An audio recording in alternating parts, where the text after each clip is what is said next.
Good morning বন্ধুরা, তোমরা সবাই কেমন আছো? দেখো, সকালবেলা উঠেই কিছু টুকিটাকি কাজ ছিল, সেরে আমি চলে আসলাম ঘর মুছতে। দেখেছো?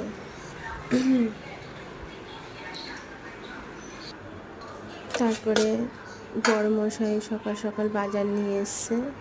দেখো, এই যে এখানে কাতলা মাছ আছে, আমি রান্না করব এই যে পটল দিয়ে। দেখেছো? পটল দিয়ে আমি রান্নাটা করব। তো কাতলা মাছ পটল দিয়ে রান্না করলে তো ভীষণ ভালো লাগে, খুবই সুন্দর লাগে খেতে। তো ভাবলাম আজকে পটল দিয়েই, আলু পটল দিয়ে কাতলা মাছটা রান্না করবো। আর এখানে দেখো উচ্ছে আছে, উচ্ছেটা ভাজবো, ভেন্ডি আছে কটা। আর এই আজকে রান্না করব বন্ধুরা। তো তোমরা সবাই ভালো আছো তো? আমি তো খুব ভালো আছি। তো ওই যে একদিকে ভাত আর একদিক দিয়ে এই যে মাছের ঝোল করব।